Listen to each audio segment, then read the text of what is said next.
So they're all answers to great questions. I think we might have another one, which is one of the posed Pretty questions. organised. It's Michael and Alison, actually. Yeah, We love this. Should couples have separate bank accounts? I know you touched on it in your presentation, but I wonder, should we tease that out a little bit more? yeah, Because I don't know about everyone else here, but we come across a lot of people who do yeah, things very differently. yeah. Even Christians that we know that have separate bank accounts. So it'd be interesting to get your take on that, guys.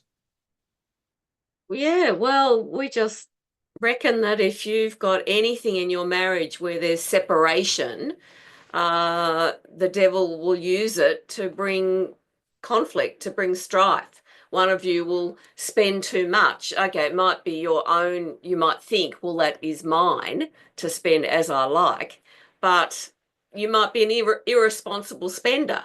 And your spouse can come back and say, we could have used that on blah, blah, blah.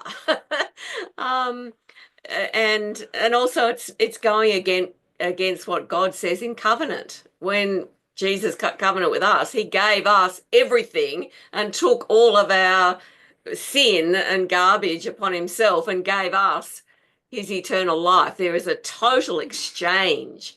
And so that is, marriage is a covenant. So we're joining everything, exchanging everything.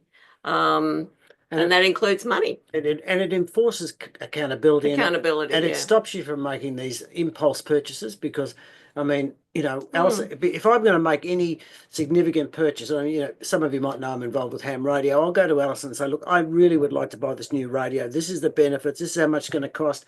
And sometimes Alison might say, do you really need this? And she's generally very gracious, by the way, but I am obliged to talk about any major purchase with her before I do it, because and me too, and Alison does it as well. I mean, and we check our credit card. Alison will actually sit down and say, Michael, I see you, there's a PayPal thing for $130. What did you buy the other day? And I have got to make sure that I've got an answer. Yes, you'd really have to talk, those people who have separate accounts, we just like to talk to them and just see why are they threatened by having, why do they want separate things? Why can't they just discuss and use the joint bank account for each of, they're obviously trying to avoid something, avoiding accountability, or avoiding conversation about it. Yeah. And that leads beautifully into another question that's just actually, I'm just going to add one little aside, Joe. There's an exception to this rule.